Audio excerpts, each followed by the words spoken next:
everyone, and welcome to another Scots Whay Hae podcast. And today I'm joined by writer and journalist Penny Kiley to talk about the book Atypical Girl, Punk Rock, Liverpool and Trying to Be Normal, which is published by Polygon Books. Hello, Penny. Hello, nice to meet you. And you. And I have to say, first of all, I'm excited about this partly because I was a big Melody Maker reader. That was my choice of inky music press. So it's good to talk to someone who was there at the coal face. Also, even though Scots Whay Hae kind of concentrates on Scottish culture and stuff, I've always been fascinated by the Liverpool music scene, particularly the time that you write about. So I can't wait to get stuck into that. But why did you want to write this book? That's an interesting question, which a lot of people have asked me, and I've never quite been able to put my finger on it. I think as a journalist, I think most journalists want to think they've got a book inside them anyway. Um, it evolved over the years that I was writing it. I think initially it was going to be a sort of about being a woman in the music business, and over the year, and it was obviously going to be about Liverpool music scene that I was part of. But over the years, it became more personal. And then towards the end of writing it, I got my autism diagnosis. So that kind of gave different perspective on the things I was writing about. So that turned out to accidentally be one of the threads in the book. And that's where the trying to be normal bit comes in the subtitle. Yeah, because that appears as the afterword, but actually as a reader, it makes you kind of reassess everything you've read to that point, I think. Well, that reflects my life because it made me reassess my life when I found out, or when it was confirmed, because I'd suspected for a few years before I got the formal diagnosis. Mhm. So yeah, it does make you reevaluate things and see things in a different light, and a lot of things sort of fall into place. So I think there are clues in the book Yeah, that if you're neurodivergent yourself, you might pick up on, or you might just get to the end and go, "Oh, I didn't know that." yeah, yeah. Uh, um, so you're not originally from Liverpool, but the book really starts in Liverpool. Can you talk about those early years in the city and how you came to be there? Yeah, so I arrived in Liverpool in the autumn of 1976 to go to university. It was pure coincidence. I knew nothing about the city really, apart from the Beatles and the football. I went because of the university. And talk about right place, right time, Yeah. because punk was just about to kick off. The really important club, Eric's, had just opened that autumn, and I went for the first time in the new year in 77. And it was just a really extraordinary time to be there and be part of the music scene there because everything was happening. Well, in the kind of real, in the first chapter, in fact, it feels like you're at university and this idea about not really belonging or not sure where you belong. Yeah, There's an interesting bit where you set fire to a bin. It seems like a kind of cry for help in some way. self-expression. Exactly. Punk before you even knew you were kind of into it. But then you find your tribe, for want of a better word, at Eric's. Very much so. Yeah, I think it was probably the first time in my life I'd really felt at home somewhere, and it did become a second home for a lot of us, and that's why the influence has stayed with so many people of my generation, all the way through our lives, really. And one of the first interactions with someone that people will know was with Pete Wiley. Yeah. And he asked, "What do you think about punk rock?" Which I think was a really interesting question. It's a really interesting question now, and one which is often asked. But what did you think at the time was happening, at that time? Because it was so new in 76, 77. The thing is, that at that time you didn't hear stuff. You had to seek things out. So I'd read about punk in the music press, but I hadn't really heard any. And obviously John Peel was doing stuff, but when I was living at home before I moved up to university, it was past my bedtime, so I didn't really know about it at the time. Um, so it was just sort of creeping into people's awareness, sort of end of 76. I know they've got this everybody's making a fuss about the 50th anniversary of punk at the moment. But I think that's really a London thing, because for most of us outside of London, 77 was the really big year. Yeah. Yeah. I think it's interesting to reflect on how punk and where punk started, and then how it kind of spread its tentacles and influenced across the country. And you mentioned a lot of people. There's a lot of books coming out about 50 years of punk, everywhere. But how do you reflect on it now? Um, I'm slightly ambivalent about it, because it means so many different things to so many people, and quite a lot of the things that people think it is, I don't agree with. Yeah. Um, I mean, at the time, it felt like a resurgence of basic rock and roll. It was reclaiming music from the music business. It was going back to grassroots. It was going back to basics. And it was the barriers between the audience and the people who were making the music were starting to break down.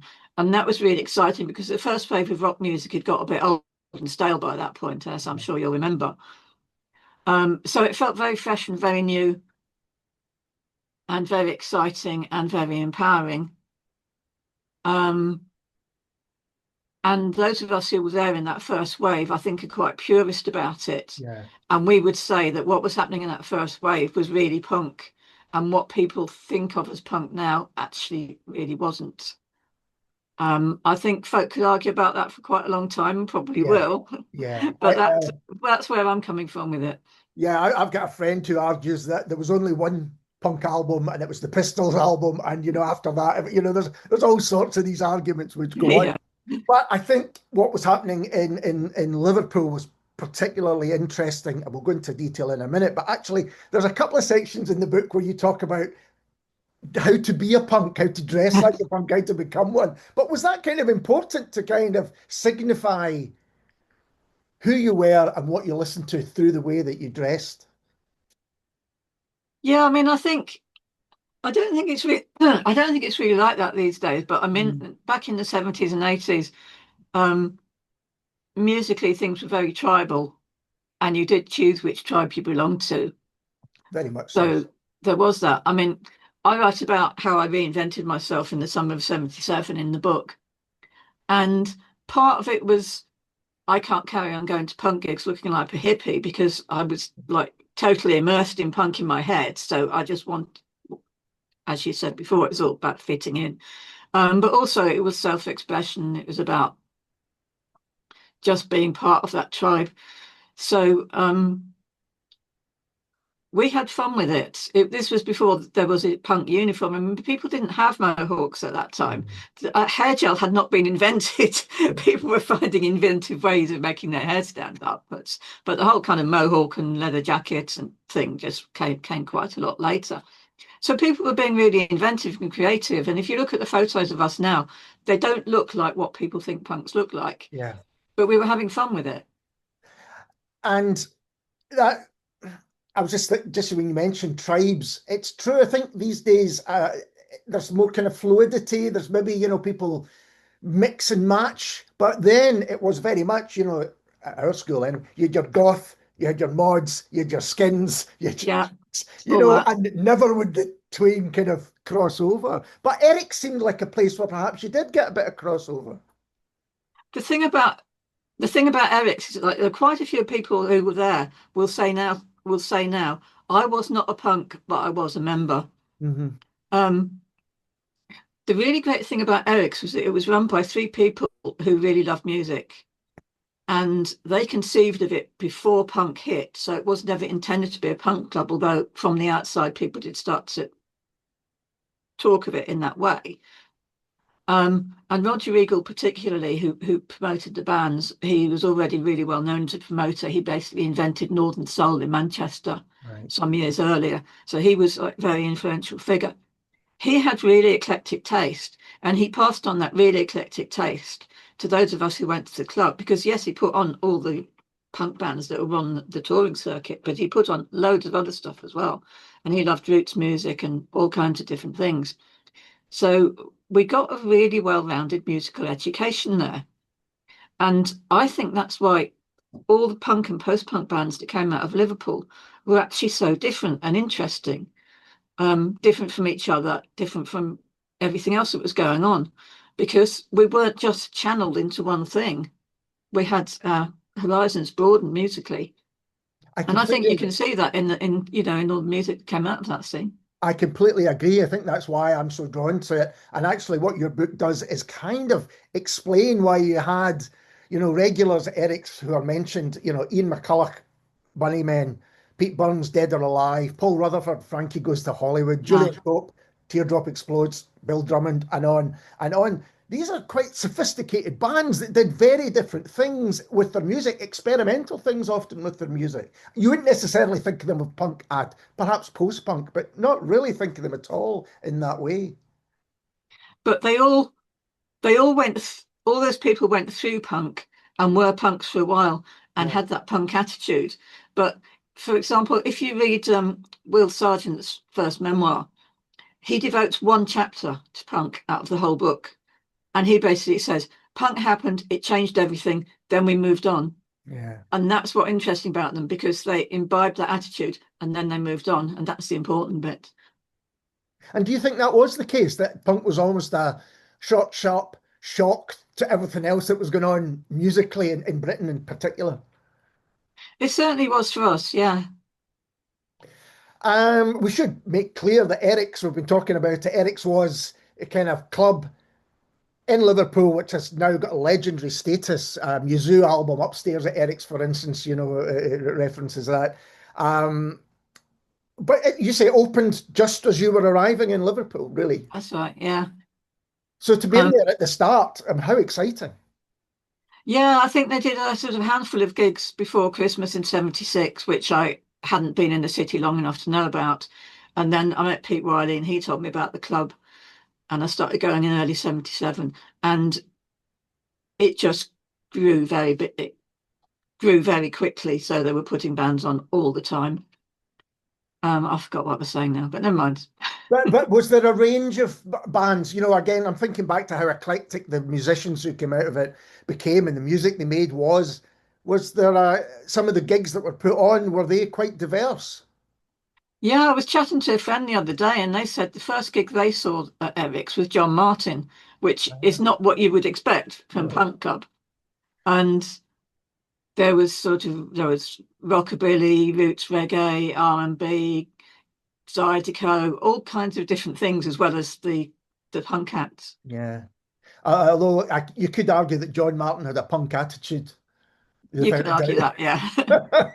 yeah. And again, going back to the music, I've always felt that the music that came out of Liverpool, perhaps particularly in the 80s, 70s and 80s, but maybe even latterly, there was so many different influences going on. I think there's often a kind of psychedelic streak going through a lot of it. Um, That's true. do you think that having a band like the Beatles before, who were so kind of all-encompassing and world dominating, led people to go and try different things? Well, kind of that's been done, so let's go and experiment in different ways. Well, there is a legend, which I think is actually true, that Roger Eagle at Eric's told the new bands, not to listen to the Beatles. And I don't know how you can actually be in Liverpool and not hear the Beatles. I think it's actually quite difficult. um, but there was that imperative: don't don't look backwards, look forwards. So there was a sense of trying to escape from that legacy and start something new for our generation. I think the Beatles thing came back later. I mean, in the Britpop years, Yeah, there were quite a few bands from Liverpool who were sort of going back to the 60s. yeah, yeah. So I guess it never totally went away. Yeah, no, absolutely. But this period in particular, and this period surrounding Eric's, just Mm. thinking it seemed kind of, for me from the outside, kind of art school type of ideas going on. Particularly, I think Julian Cope and Bill Drummond, what they did, almost projects that were, based on different things outside of just the music. That's very true because I mean, obviously there is an art school in Liverpool, and quite a few of the bands came out of the art school. Deaf School, who are like slightly older than our generation, or really were a big influence. They were really big in Liverpool, and then big in Japan. Some of those members were from art schools as well. Mhm. But I always say that Eric's was like an art school for those of us who didn't go to art school, Yeah. in the sense that it opened new possibilities in different ways of being and different ways of doing things. I wouldn't have become a music journalist if it hadn't been for being part of that. Now it's interesting. You mentioned a couple of bands there I wanted to talk about. Now, Deaf School, I think, were big in Liverpool, but did they make a breakout elsewhere? They were huge in Liverpool, but they never really quite made it. They won a Melody Maker competition and they had a deal with Warner Brothers, but they never quite got as big as they should have been. But they were a fabulous band, so inventive musically, visually, theatrically, everything.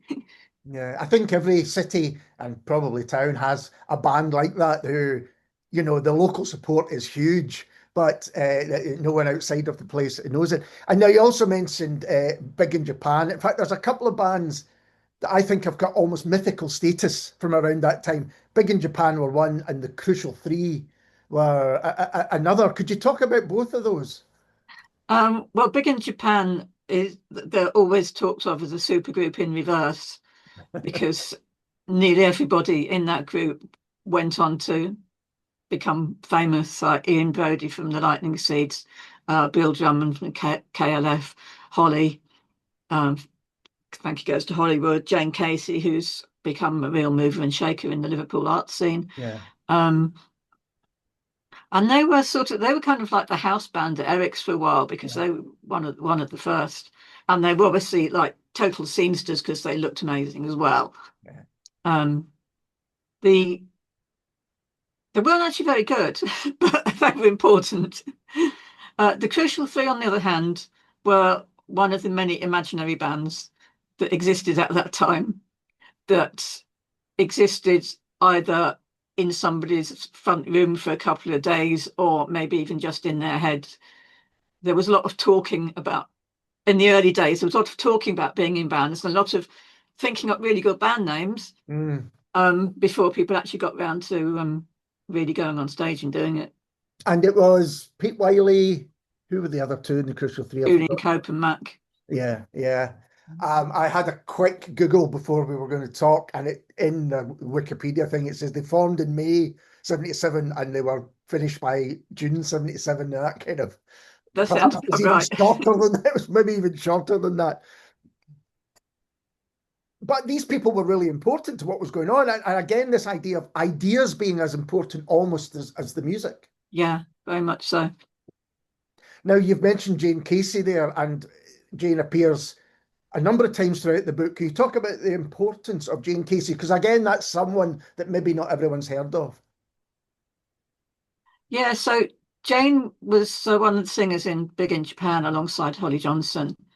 And then she formed a band called Pink Military, who were a bit ahead of their sort of electro stuff and quite ahead of their time because their music is now being used on advertisements.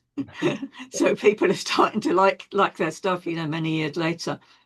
But Jane, she's done all kinds of things in terms of arts promotion, music promotion. She was involved with Cream very early on, which obviously turned out into this massive um, dance brand, I Yeah. suppose. She was involved in the Liverpool Capital of Culture in 2008. She was involved in regenerating a rundown area of Liverpool for the artistic community, and she's now doing the same across the Mersey and New Brighton. So she's always been quite important culturally and is obviously very entrepreneurial and one of those people that makes things happen.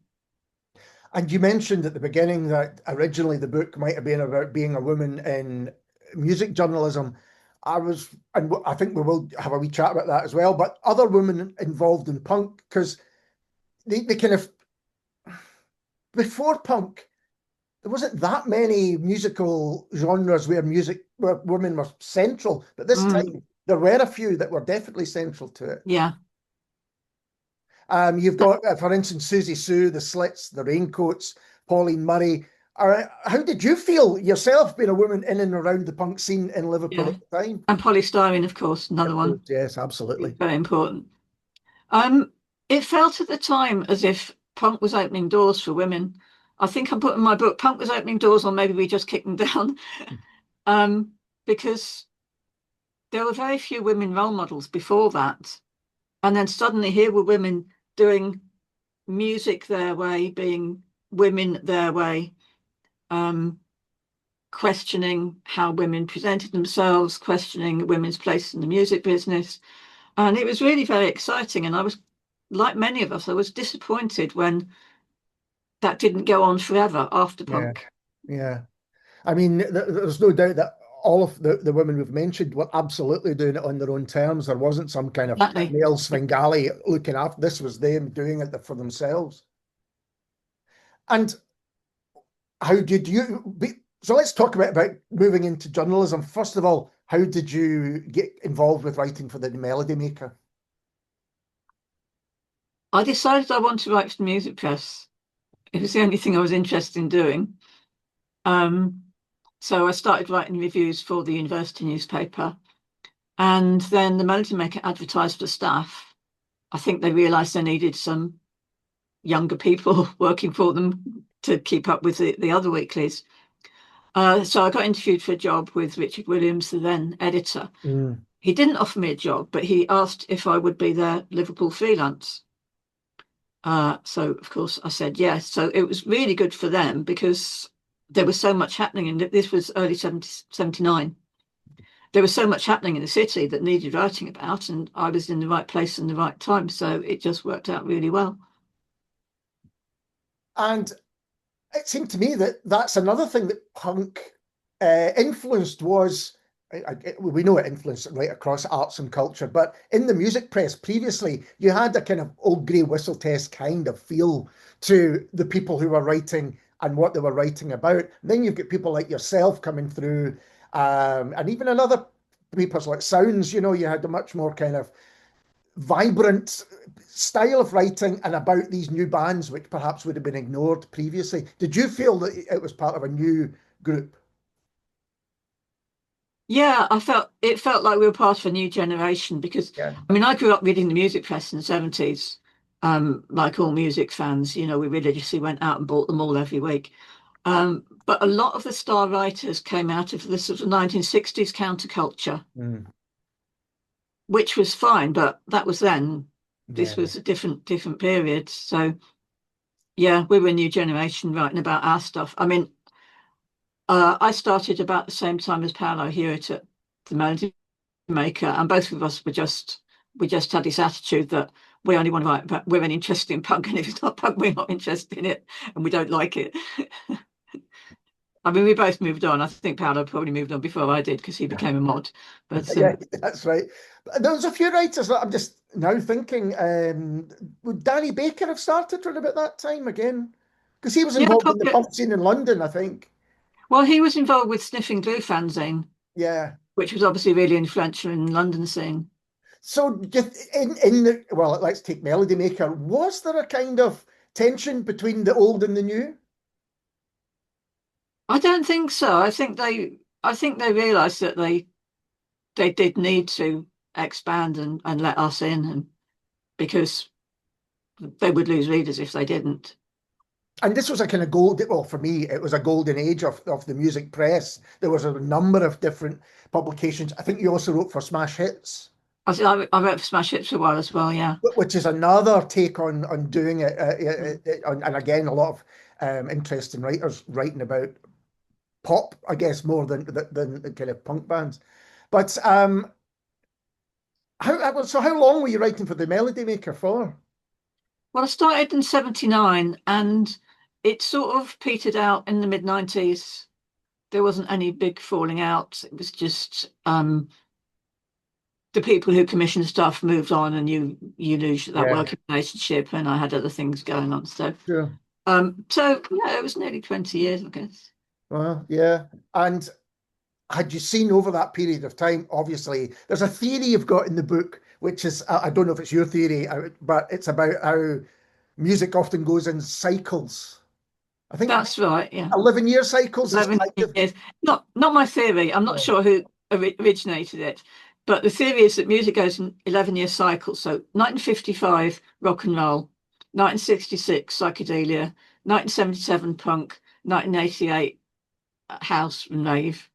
Um, I think the theory was invented before 1999, so who knows what happened then? 1999, we were just terrified about what might happen in the millennium. I Yeah. think that might have been it. But I think it's really interesting. And I also wonder, it's something I've spoken about with other people, if drugs at the time, the different drugs kind of affected these cycles as well. Do you think that's too simplistic, or did you notice that with punk? It's an interesting theory, and I suspect there's some truth in that. To be honest, I wasn't really aware of drug culture. Hmm. Um, in Liverpool, I think the drug of choice was mostly lager, I think. Yeah. In most places, I think that is exactly the case. And the music was still kind of paramount. It's just something I've heard people discuss. What were your highlights of your time as a music journalist? Have you got some that just really stand out? Well, the first interview I ever did was with the Cramps, who were one of my favorite bands. It was the first time. It was the first time they'd been over from the States, and I think it was probably the first interview they'd done in the UK. And I'd never done an interview before, so the managing maker rang up and said, "Do you want to interview the Cramps?" So supporting the police at Liverpool Empire. So I just said yes, and then had to go off and borrow a tape recorder off somebody.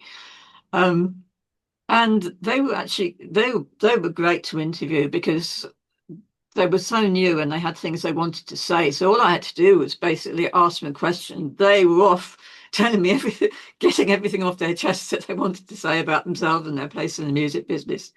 Um, but actually, Ivy and Lux are two main people Yeah. in the band. Um, were just actually lovely people. They were always really nice to me. I interviewed them 3 times and they were always really lovely.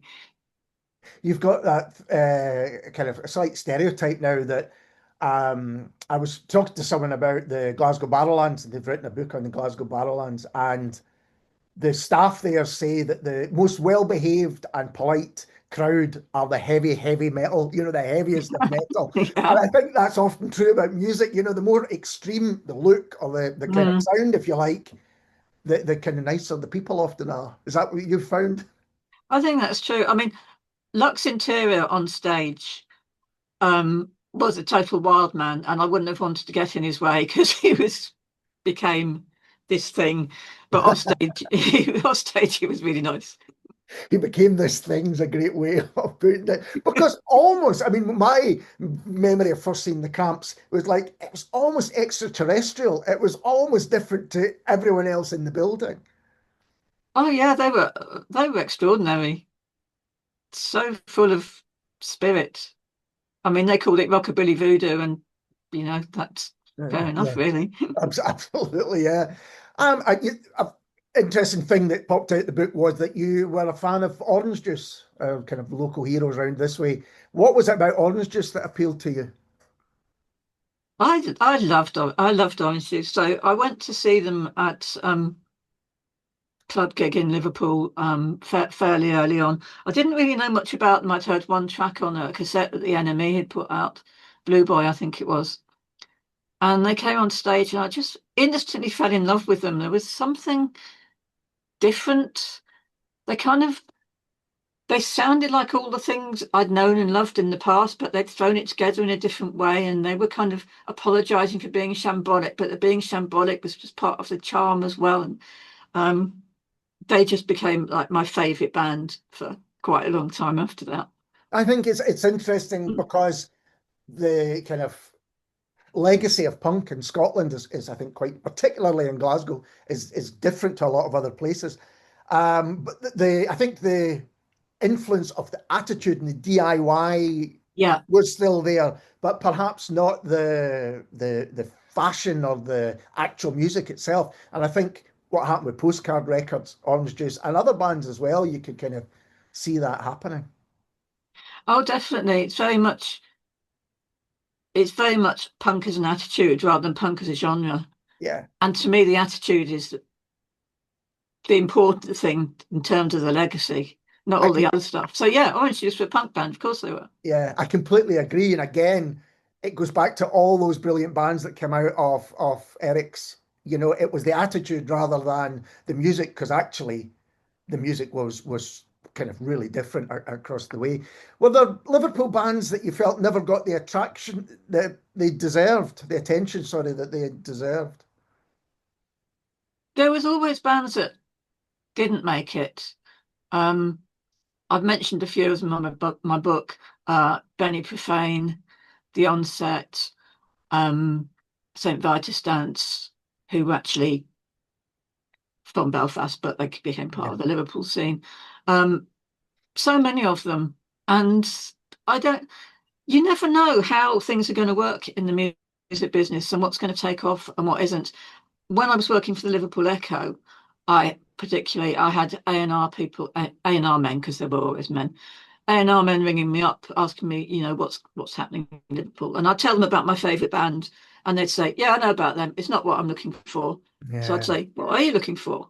And they go, I don't know, but not them. yeah. How can you how can you deal with people like that? But again, this is looking back from the here and now. A lot of the people that we've mentioned already, Pete Wiley being one, did you know that there was something about these people? You go, yeah, these are kind of stars in the making, or they became stars and therefore we kind of put that upon them retrospectively? Pete Wiley was a star before he ever picked up a guitar or a microphone. I can Um, imagine. he just had charisma and just so much personality. But I mean, in a way, he's somebody who should have been bigger than he Yeah, was. yeah. And he's made some absolutely brilliant music over the years, but he's been inconsistent. Um, but he has produced some masterpieces. Yeah, I think you mentioned in the book an album he did kind of latterly on, which you thought was an astonishing piece of work. Songs of Strength and Heartbreak. Yeah. Yeah, he produced that right at the end of the 90s, and it was actually reissued last year. And it is pure gold all the way through. It's just brilliant. Everybody should listen to it. Now we said that the subtitle of the book is Punk Rock Liverpool and Trying to Be Normal, and we've spoken about punk rock in Liverpool, but let's talk about the trying to be normal, and it goes back to that afterward. Can you just discuss that a bit?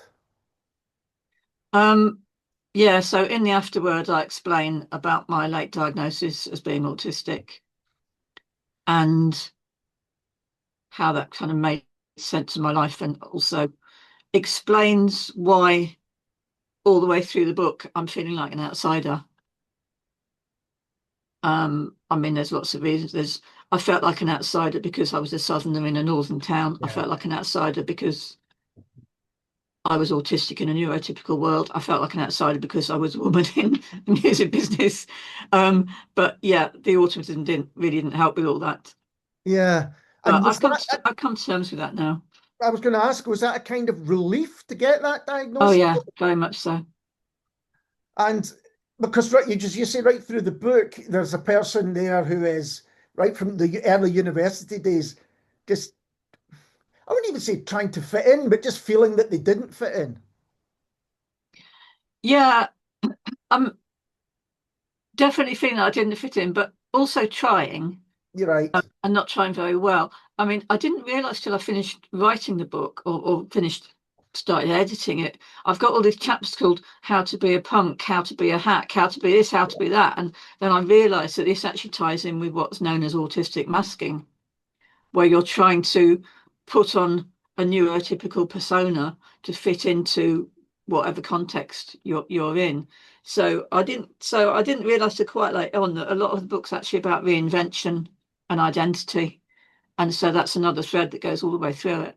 Yeah, almost like right, how do I do this thing that I want to do? I've got to kind of put up some kind of what's the word I'm looking for? A plan of action, if you like, how to be a punk, how to be a Yeah. journalist, whatever it might be. I mean, it's funny because when people talk about autistic masking, mostly people say it is actually unconscious. You don't realize you're doing it. and that's why people burn out, because it's like quite a big Yeah.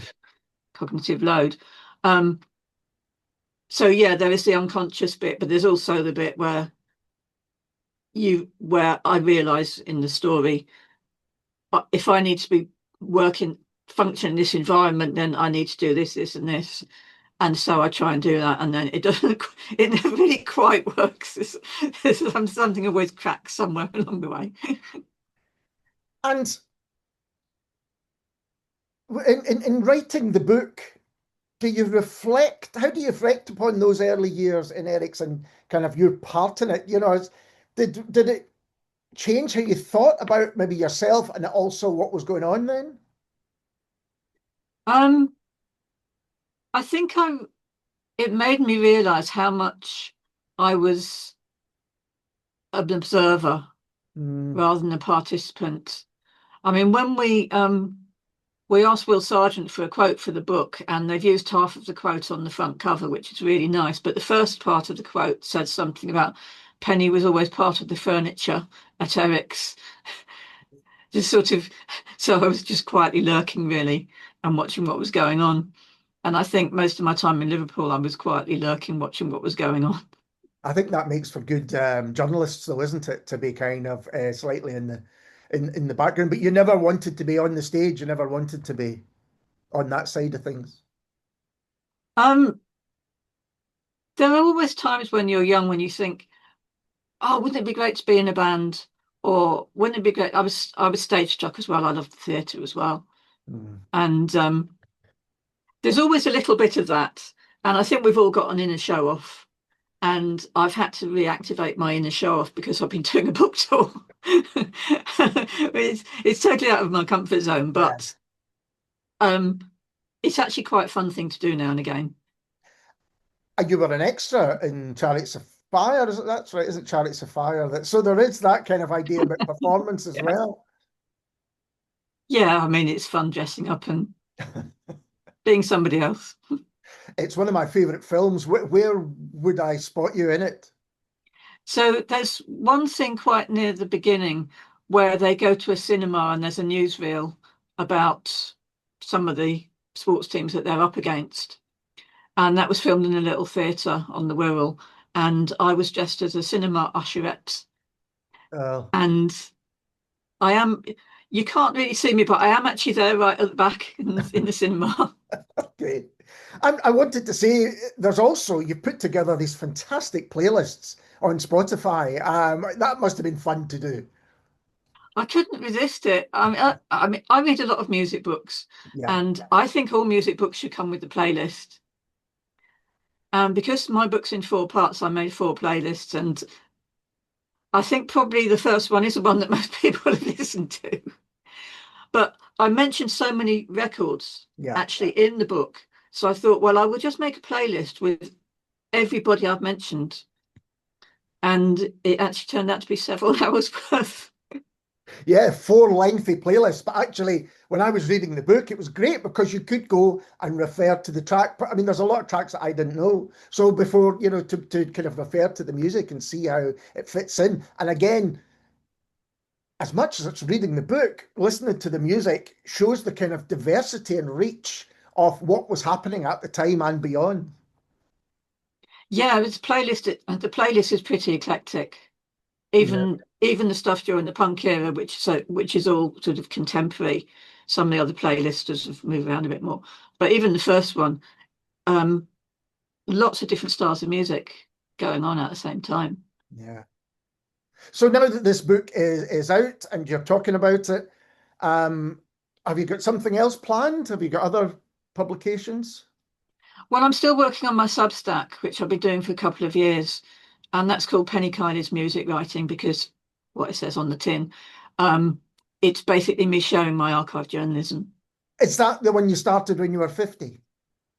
No, the one I started when I was 50. I love blogging. Yeah. Um, the one I started when I was 50 is called Older Than Elvis, on the Excellent. basis that, and the strapline was Elvis never lived to be 43. I did. So when it started, it was basically exploring ideas about middle age and what it means to be middle aged and how that affects you culturally. And And then it just sort of evolved into punk rock, feminism, books, and anything I was interested in, really. So if people enjoy what they read in the book, that kind of extends it to other areas and digs deeper into all of these areas we've spoken about. Yeah, I don't update the Older Than Elvis blog as much as I used to, but I basically write when I've got something to say. Yeah. So every now and then I will go in and do a bit of a rant about something music related, probably. And then the Penny, Substack obviously is a bit more disciplined. That's every 2 weeks. all right, okay. And what was the name of the Substack again? Just so I Penny could. Kiley's music writing. Brilliant. Thank you. Penny, it's been such a pleasure to talk to you. I really did love read. As I say, that Liverpool scene, I'm fascinated by it and the people who were involved in it. And I think to come out of this one club, this amazing music and other arts to come out of it is just incredible. Yeah, thank you very much for talking to me. Thank you. And we'll be back soon with someone completely different.